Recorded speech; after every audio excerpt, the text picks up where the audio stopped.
Hey, welcome back. Thanks for tuning in. As always, it's really great to see you. We've had an encouraging week already. Yes. Probably some of the biggest news that will come out here recently is that the CPI report, that's the Consumer Price Index report, was released this morning, and it was well below expected. It came in at 2.3%. That's amazing. Yeah. There definitely has Good been news. good vibes going around. People seem to be out shopping. And there's just a lot of activity right now. We find it very positive. And just recently, the housing data for the end of April has been released by Market Stats by Showing Time. And we look specifically at the 10 counties that make up Northern Virginia. It's all really good information. Yeah, very good news. Well, let's go ahead and get started. The median sold price in April was $718,500. And this is down just a smidge, 0.4% from last month, and it's up 2.6% from last year. Yeah, still holding strong. Prices are still kind of staying there and kind of creeping up, but still staying steady. Yes. The number of homes sold in April was 2,713. And this is up 35% from last month, Wow. up 1.4% from last year. Wow, So 35%. again, it looks compared to the spring of last year, it's a little bit up, Yeah. but we're definitely having a very active spring season this year. No doubt. The number of days on market, and as always, that's the time when a property comes on the market as active until it goes under contract. During April, it was 14 days. Yes, and again, this shows a really great spring market. It's exactly the same as it was 1 year ago, and it's actually down 5 days from last month. That's a big down. So, oh yes, they're going under contract quite quickly. Yeah, they are. All right, and last but not least, the number of homes for sale at the end of April was 4,144. And I'm laughing because this was our biggest shocker. 28% increase from last month, 65% increase from last year. 65%, that's a humdinger. Yes, right? It is, Ray, Yes, a humdinger. It's amazing how much more homes are being sold this year compared to last year. Yeah, you're really starting to get the feel for it. During our sales meeting this morning, the agents always talk about their new listings at the end of the sales meeting, and this morning it went on forever and ever and ever.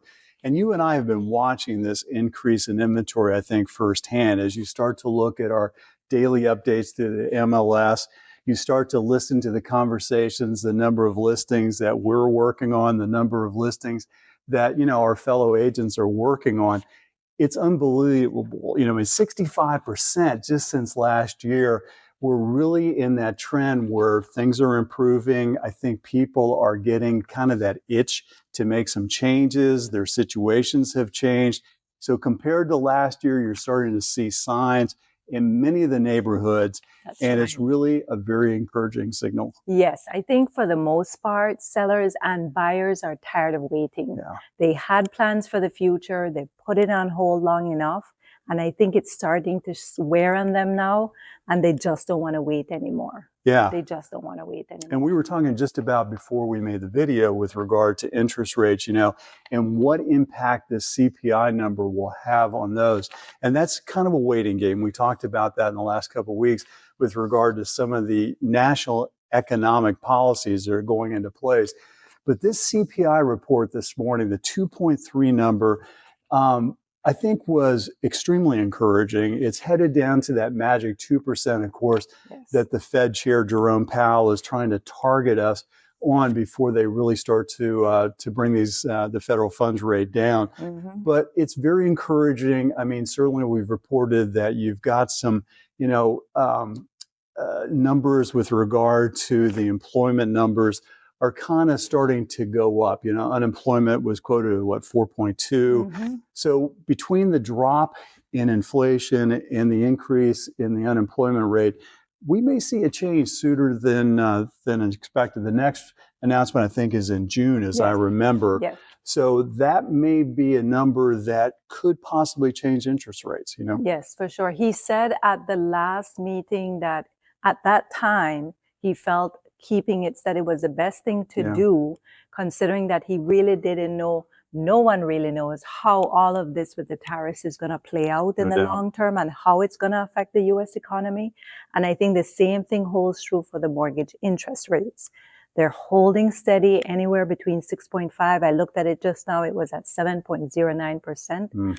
So mortgage interest rates again seem to be stubbornly steady is one article that I read, and I like that. Stubbornly steady. So maybe the stagflation that we've been talking about is starting to diminish, and maybe we're actually going to see a smile on the chairman's face, and perhaps the Federal Reserve will kind of go along with the administration's kind of request to start lowering these federal funds rate. We can only hope. There's so much more to come, and we'll certainly report to you as we know it. But as always, we really appreciate you tuning in. We hope the information that we share with you each week is valuable. We'll continue to do so. There's so much more going on this month, and hopefully the weather is going to clear up. Buyers will be out again. Open houses will be blooming. So we'll keep you informed. Yes, and please, if you like our videos, support us, help us to grow, subscribe to our channel. We really appreciate it. Have a great week. See you soon. Bye. Bye.